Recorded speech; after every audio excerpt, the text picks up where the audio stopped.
बहुत सारे लोग हमारे यहाँ आते हैं, अलग अलग स्टेट से आते हैं, अलग अलग तरह की भाषा, अलग अलग तरह की कल्चर, अलग अलग तरह का माइंड सेट, अलग अलग तरह का आधा अधूरा ज्ञान, ये सब लेके आते हैं। तो बोला जाता है भारत विविधताओं का देश है, तो विविधता बहुत सारी है। बहुत सारे कल्चर के लोग जब हमसे मिलते हैं तो हम यहाँ अपने पटना में बैठे बैठे ही पूरी मतलब कि पूरा ये घूम लेते हैं। ऑनलाइन के थ्रू तो पूरी दुनिया घूम लेते हैं, और यहाँ जो हमारे सामने लोग प्रेजेंट होते हैं तो उससे पूरा हम भारत घूम लेते हैं। ये तो हो गई एक बात। अब इसमें हमको बताना ये था कि जगह जगह से जो लोग आते हैं, ज़्यादातर लोगों में ये सुनने को मिलता है कि जब हम असेसमेंट कर रहे होते हैं तो सबसे पहले दिन जब आप हमारे पास आते हैं तो कंसल्टेशन जो होता है उस दिन आपसे सवाल जवाब हम करते हैं। वो सेशन हमारा कम से कम 45-50 मिनट का हमारा कंसल्टेशन वाला सेशन होता है। उसमें असेसमेंट भी किया जाता है, पेरेंट्स का खासकर। बच्चे लोग से ज़्यादा ज़रूरी होता है पेरेंट्स का असेसमेंट। पेरेंट्स का माइंडसेट, उनकी way of thinking, way of उनका जो प्रैक्टिकल अप्रोच जो है बच्चे को डील करने का, ये सारी चीज़ें, घर में वो कैसे पेरेंटिंग कर रहे हैं, किस तरह का माहौल वो बनाए हुए हैं, ये सारा कुछ असेसमेंट हम बच्चे लोग से ज़्यादा असेसमेंट पेरेंट्स का करते हैं। बहुत सारे पेरेंट्स बहुत ही स्ट्रेस में रहते हैं, एंजाइटी में रहते हैं, तो उनको पहले रिलैक्स करना होता है, उनको सारी चीज़ें सही से एक्सप्लेन करनी होती हैं कि क्या प्रॉब्लम है, क्या नहीं है, और इसका लाइन ऑफ ट्रीटमेंट क्या होगा, और जो ट्रीटमेंट हमने प्लान किया है उससे क्या क्या बेनिफिट होना है, ये सारी चीज़ें पहले दिन हम समझाते हैं। जैसा कि हम हमेशा अपने वीडियो में बोलते हैं कि आपको समझना चाहिए, आपको जानना चाहिए कि आपके बच्चे को एक्चुअल प्रॉब्लम है क्या, और उसका जो लाइन ऑफ ट्रीटमेंट चलेगा उससे क्या क्या बेनिफिट होनी है, कहीं कुछ उसका नुकसान तो नहीं होना, मतलब सारी चीज़ों से आप अवेयर हो जाएं। ये हमारा इंटेंशन है और ये हमारा मिशन है। तभी हम बोलते हैं कि मिशन ऑटिज्म फ्री इंडिया, उस पर हम काम कर रहे हैं। सिर्फ यही चीज़ें इसलिए कर रहे हैं, ऑनेस्टली आपको उतना समय देते हैं कि आप चीज़ों को समझ सकें। लगभग लोग जो आते हैं हर जगह से घूम के थक हार के ही आते हैं जनरली। एक तो बिहार में है कि अब पटना, मुंबई, दिल्ली और जम्मू कश्मीर और कहाँ कहाँ के लोगों के लिए बहुत दूर होता भी है।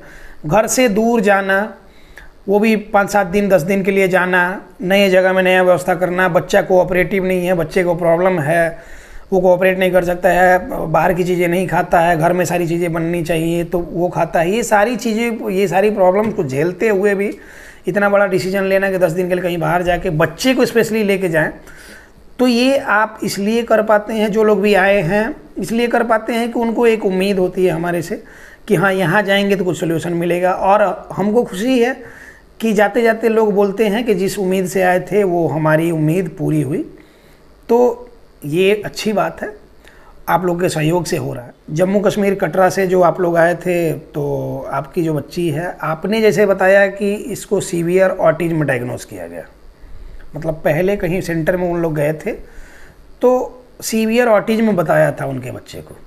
आज हम बात इसी पे करेंगे। सीवियर ऑटिज्म मतलब क्या होता है ना, कि सीवियर ऑटिज्म अगर कहा गया बच्चे को, तो मैंने आज तक जितने केसेस सीवियर ऑटिज्म के देखे हैं, ऐसे ज़्यादा केसेस मैंने देखे नहीं है, 20-25 केस देखे होंगे। उन 20-25 केस में मैंने एक चीज़ नोटिस करी है कि फेशियल अपीयरेंस, जो ये चेहरा मेरा आपको नॉर्मल चेहरा दिख रहा होगा, देखने से लग रहा होगा कि हाँ मतलब कि नॉर्मल आदमी है, उन बच्चों में मैंने सीवियर ऑटिज्म वाले बच्चों में देखा क्या है कि फेशियल अपीयरेंस ही उनका एबनॉर्मल होता है, सबसे पहला चीज़। दूसरी चीज़ ये है कि उनमें इंटेलेक्चुअल डिजेबिलिटी मोस्टली मिलती है।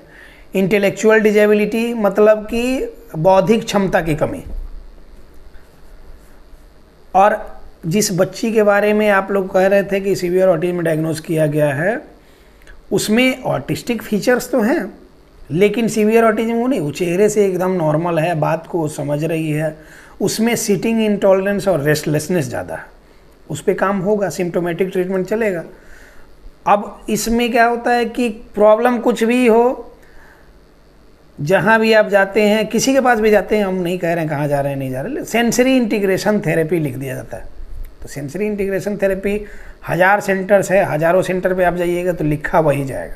Sensory integration therapy. लेकिन ज़रूरी ये है कि सेंसरी इंटीग्रेशन थेरेपी में वो कर क्या रहे हैं, आपको बता क्या रहे हैं, सेंसरी इंटीग्रेशन थेरेपी वो प्लान कैसे किए हैं। अगर वो अप्रोच सही प्लान नहीं हुआ है बच्चे के असेसमेंट के अकॉर्डिंग, अब असेसमेंट भी कैसे होता है, असेसमेंट इनका 10 से 15 मिनट में होता है और उतने में ये सीवियर ऑटिज्म बता देते हैं। क्या क्या तो स्केलिंग करके और उसके बाद पेरेंट्स से ही सवाल जवाब यस नो करके 200-400 सवाल पूछ के और उसके बाद अकॉर्डिंग टू पेरेंट्स करके और वो मॉडरेट और सीवियर और वो ग्रेड जो दे देते हैं। उसके बाद से अब वो पेरेंट्स को डराने का काम हो गया, वो उसी हिसाब से ट्रीटमेंट प्लान, अब इनको ये जांच वो दवा करके बस यही सारी चीज़ों में बरकरार रहती हैं। तो जैसे कि साफ मैंने एक्सप्लेन किया कि उस बच्चे को सीवियर ऑटिज्म क्यों नहीं है, क्लियरली मैंने बताया। इन लोग एग्री भी हुए, जो लोग आए थे बच्चे को लेकर, अब नाम हम किसी का नहीं लेते हैं, वो प्राइवेसी का मैटर होता है, इसलिए इन लोग एग्री भी हुए। उन लोग को समझ में भी आया कि हम सारी चीज़ों को, कोई भी चीज़ अगर बोलेंगे ना, कोई भी बात अगर बोलते हैं तो उसका लॉजिकल एक्सप्लेनेशन हमारे पास होना चाहिए कि आखिर हम वो कह रहे हैं तो किस बेसिस पे कह रहे हैं, और वो कह रहे हैं तो किस बेसिस पे कह रहे हैं ये तो है। इसके साथ साथ अब हम जो कह रहे हैं और जो सिम्टम्स बता रहे हैं तो उसको डिफरेंशिएट कैसे करें। डिफरेंशियल डायग्नोसिस की बात हम हमेशा करते हैं कि डिफरेंशियल डायग्नोसिस होना चाहिए। डिफरेंशियल डायग्नोसिस बहुत ज़रूरी होता है कि ये ऑटिज्म है, ये ADHD है, ये आपको SPD है, ये आपको SCD है, ये आपको GDD है, ये सारी प्रॉब्लम्स में कुछ तो डिफरेंस होता होगा ना, तभी जाके निकल के आएगा। तो वो डिफरेंशियल डायग्नोसिस हमें पता होती है क्योंकि हमने इसी की पढ़ाई 8-9 साल 10 साल तक करी है, तब जाके ये सब चीज़ें हम कह पा रहे हैं। तो इसीलिए हम कहते हैं कि कभी भी ऐसे 10-15 मिनट के असेसमेंट वाले लोगों के पास ना जाए। उसने आपका 5,000-10,000 रुपये वो लोग ले लेता है और बिना मतलब का आपको सिर्फ मेंटल टॉर्चर देता है और कुछ भी नहीं देता है। बात करेंगे इसमें इसी वीडियो में ADHD के बारे में। ADHD मतलब होता है attention deficit hyper activity disorder, एक होता है ASD ऑटिज्म स्पेक्ट्रम डिजॉर्डर। इन दोनों में कंपैरिजन के बारे में थोड़ा चर्चा करेंगे ब्रीफ में, इसमें ज़्यादा डिटेल में नहीं करेंगे, बहुत बार हमने वीडियो बनाया है। ADHD में क्या होता है कि नाम में ही है अटेंशन डेफिसिट, मतलब कि इन अटेंशन होगा, अटेंशन की कमी होगी। दूसरा इसमें है हाइपर एक्टिव डिजॉर्डर, मतलब कि हाइपर एक्टिविटी भी होगी। तो हाइपर एक्टिविटी में सिटिंग इंटॉलरेंस आ गया, रेस्टलेसनेस आ गया, एग्रेसिवनेस आ गया, चिल्लाना, ये सब चीज़ें होती हैं। तीसरा आता है इम्पल्सिविटी। इम्पल्सिव होगा बच्चा, इम्पल्सिव नेचर मतलब कि कभी कोई चीज़ कर रहा है, आपने उसको मना किया, अब वो क्या करेगा, एक जिद पकड़ लेगा, वो बार बार वही चीज़ें करना चाहेगा। चौथा इसमें होता है obsessive compulsive nature. Obsessive compulsive disorder एक तो वो अलग ही ये हो गया, साइकोलॉजिकल डिजॉर्डर है, लेकिन ऑब्सेसिव कंपल्सिव नेचर मैंने बहुत सारे बच्चों में देखा है कि वो किसी एक खास एक्टिविटी को लेके ऑब्सेस्ड रहेगा, बार बार रिपीटेटिवली वही चीज़ें करते रहेगा। आप जिस चीज़ को मना करेंगे उस चीज़ को और बार बार वो करेगा, आपको इरिटेट करेगा। अटेंशन सीकिंग बिहेवियर इसमें भी होता है और ऑटिज्म के केस में भी होता है अटेंशन सीकिंग। तो ये ऑब्सेसिव कंपल्सिव नेचर की जो हम बात कर रहे थे कि ऑब्सेसिव कंपल्सिव नेचर में क्या होता है कि कुछ बच्चे होते हैं कि कंस्ट्रक्टिव नेचर होता है, उनका सारा सामान एक लाइन से अरेंज करेंगे पूरा। कोई भी चीज़ अगर मिलेगा, पेन है तो लगातार वो अरेंज करेंगे, उसके बाद घर में जूता चप्पल बिखरा है तो उसको लगातार अरेंज करेंगे। वो कंस्ट्रक्टिव नेचर वाले बच्चे होते हैं। वो ADHD में भी होता है और डिस्ट्रक्टिव नेचर वाले बच्चे भी ADHD के केस में होता है। तो डिस्ट्रक्टिव नेचर भी होता है ADHD के केस में। वो बच्चे क्या करेंगे, सामान कोई अरेंज किया हुआ है उसको उठा के फेंक देंगे। तो वो ज़्यादातर जब ये इसकी सीवियरिटी ज़्यादा होती है ADHD की, तो उसमें वो चीज़ होता है डिस्ट्रक्टिव नेचर। लेकिन जनरल अगर हल्का फुल्का ये हो, थोड़े बहुत ADHD के सिम्टम्स हो, तो बच्चा क्या करे, सामान अरेंज करता है, ज़्यादातर केसेस में ये होता है। इसके बाद क्या होता है कि बच्चे में एक आपको दिखेगा सिम्टम की, क्या करें कि आप कुछ भी बात अगर उसको बोल रहे हैं तो वो आपकी बात को सुन रहा है, समझ रहा है, लेकिन उसके उलट काम करेगा। आप कहेंगे कि ये चीज़ नहीं करना है, वही चीज़ वो करेगा। आप कहेंगे कि जाके बैठ के पढ़ो, नहीं पढ़ेगा। जाके ये लेके आओ, बोलेगा नहीं लाएंगे। और वो सुन रहा है, समझ रहा है, रिप्लाई भी कर रहा है, मतलब कि आपके बात को तुरंत रिफ्यूज कर दे रहा है। वो सुनना ही नहीं चाहता, वो पेशेंस नहीं है उसमें, वो अपने ही मन का करना चाहता है। इसमें एक सिम्टम और होता है कि डोमिनेंस का नेचर होता है। डोमिनेंस का किसी भी सिचुएशन में, किसी भी ग्रुप में, किसी भी सर्कल में वो क्या करेगा कि खुद प्रभावी होना चाहेगा। मतलब परिवार में है तो सबसे ऊपर उसकी बात रहनी चाहिए, स्कूल में है तो अपने बैचमेट्स में जो वो कह दिया वो बात नहीं मानेगा लोग तो झगड़ा कर लेगा। कोई ये नहीं करता, मैटर नहीं करता कि उसके सामने कितना बलशाली आदमी है, वो उसको भी मार देगा, उसको भी ये कर देगा। वो उसकी बात ऊपर रहनी चाहिए, उसकी बात सब लोग मान लें, मतलब कि लीडरशिप का नेचर उसमें रहेगा। ये उसके बाद लीडरशिप माने ये हो कि टीम को डील करना, टीम को लीड करना, और जो बात नहीं माने उसको क्या है कि मार देना, किसी को भोंक देना, किसी को ये कर देना, ये चीज़ें उसमें रहेंगी। तो ये सारे सिम्टम्स अगर आपके बच्चे में हैं तो आप समझ लीजिए कि आपके बच्चे को ADHD है। अब ऑटिज्म स्पेक्ट्रम डिजॉर्डर की बात कर रहे थे, तो मैंने पहले बताया कि दोनों में सेंसरी प्रोसेसिंग डिजॉर्डर होता है, दोनों में इसके सिम्टम्स मिलते हैं। ऑटिज्म वाले बच्चे जनरली उनमें पुअर आई कांटेक्ट होगा, ADHD में ऐसा नहीं होगा। ऑटिज्म वाले बच्चों में क्या होगा कि कम्युनिकेशन की प्रॉब्लम होगी, डिलेड स्पीच एंड कम्युनिकेशन होगा। ADHD के केस में भी ऐसा हो सकता है। लैंग्वेज जनरली ADHD वाले बच्चों में मैंने देखा है कि रहती है, मतलब कि स्पीच रहती है, कम्युनिकेशन में थोड़ी बहुत प्रॉब्लम होती है, लेकिन वो क्विक लर्नर होते हैं। ऑटिज्म वाले बच्चे स्लो लर्नर होते हैं, क्विक लर्नर नहीं होते हैं। इसके बाद से क्या है कि ऑटिज्म वाले बच्चे में आपको स्टीमिंग के बहुत सारे बिहेवियर्स मिलेंगे। वो उसमें verbal, visual, tactile, auditory, olfactory, vestibular, ये सारे सिम्टम्स जनरली ऑटिज्म वाले बच्चे में मिलेंगे।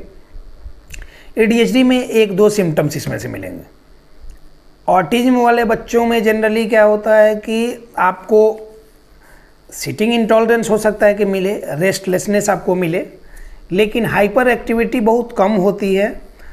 वो अगर हाइपर एक्टिविटी है तो वो ADHD वाले बच्चों में ज़्यादा मिलती है। अब आप लोग थोड़े बहुत प्रॉब्लम को हाइपर एक्टिविटी बोल देते हैं, बच्चा बैठ नहीं रहा, तो वो सिटिंग इंटॉलरेंस है, वो आप बैठाएंगे तो धीरे धीरे कुछ समय में बैठ जाएगा। तो जनरली और मॉडरेट और सीवियर टाइप का ऑटिज्म अगर है तो उसमें तो हाइपो एक्टिविटी मैंने ज़्यादातर देखा है कि हाइपो एक्टिव होते हैं बच्चे। कभी कभार किसी बात पे एग्रेसिव हो गए तो थोड़ी देर के लिए टेंट्रम शो किए, लेकिन उसमें क्या होता है कि जनरली हाइपो एक्टिविटी मिलेगी। एक डिफरेंस और होता है कि सेंसरी इश्यूज और बिहेवियरल इश्यूज पे हम हमेशा बात करते हैं।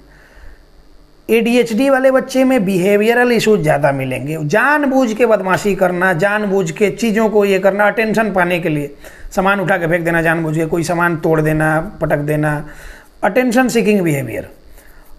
सेंसरी इश्यूज मतलब कि वो बिना जाने ये कर रहा है। अगर चिड़चिड़ा है बच्चा, आप उसके फेवरेट कोई चीज़ ले दे रहे हैं कि इससे चुप हो जाएगा, वो चुप नहीं होगा, मतलब वो सेंसरी इश्यूज है। बिहेवियरल इश्यूज कि बच्चा चिल्ला रहा है, आप उसके मनपसंद कोई काम कर दिए तो उसके बाद वो चुप हो गया, वो बिहेवियरल इश्यूज। तो ये होते हैं जनरली ऑटिज्म और ADHD के साइन सिम्टम। उम्मीद करते हैं कि इसमें आप लोग को बातें समझ में आ गई होंगी। मैंने जहाँ से शुरू किया था वीडियो और उसमें ये सारी चीज़ें ले आकर शामिल कर दी। तो अब कंक्लूजन हमारे वीडियो का ये है कि जनरली आप जहाँ जा रहे हैं तो जा रहे हैं, अच्छी बात है, लेकिन कोई भी बात अगर बोली जाए कि सीवियर ऑटिज्म है या फिर इसको मॉडरेट है या माइल्ड है, उसके पीछे का लॉजिकल एक्सप्लेनेशन ज़रूर जाने कि आखिर किस बेसिस पे किसी ने ये कहा है। आपको सवाल पूछने का हक है, आपको पूछना चाहिए। अगर वो नहीं बता पा रहे हैं तो जाहिर सी बात समझ लीजिए कि आप कहीं फंसने जा रहे हैं, तो पहले ही आप उससे दूर हो जाएं, आप नहीं फंसे। जिनको लॉजिकल एक्सप्लेनेशन चाहिए, जिनको सही से सारी चीज़ें समझनी है, सारा प्रोसेस जिनको सही से समझना है, आप हमारे साथ जुड़ सकते हैं। हम आपको लॉजिकल एक्सप्लेनेशन देंगे, आपको सारा एक ट्रीटमेंट प्रोटोकॉल देंगे जिससे आपके बच्चे में गारंटीड इम्प्रूवमेंट होगी, ना इम्प्रूवमेंट होने का सवाल ही नहीं है। तो इसलिए आप हमसे चाहें तो जुड़ सकते हैं। हमारे ऑनलाइन सेशन में आना चाहते हैं तो आ सकते हैं। हमारे सेंटर पे आके आप ये करना चाहते हैं, असेसमेंट कराना चाहते हैं, 10 दिन, 20 दिन, 1 महीना, जिनको जितना दिन रहना हो आप आ सकते हैं। स्क्रीन पे दिए हुए इस नंबर पे आप कॉल करके इस पे अपना स्लॉट कंफर्म कर सकते हैं। अब इसी के साथ इस टॉपिक को क्लोज करते हैं, मिलते हैं किसी नेक्स्ट टॉपिक में। धन्यवाद।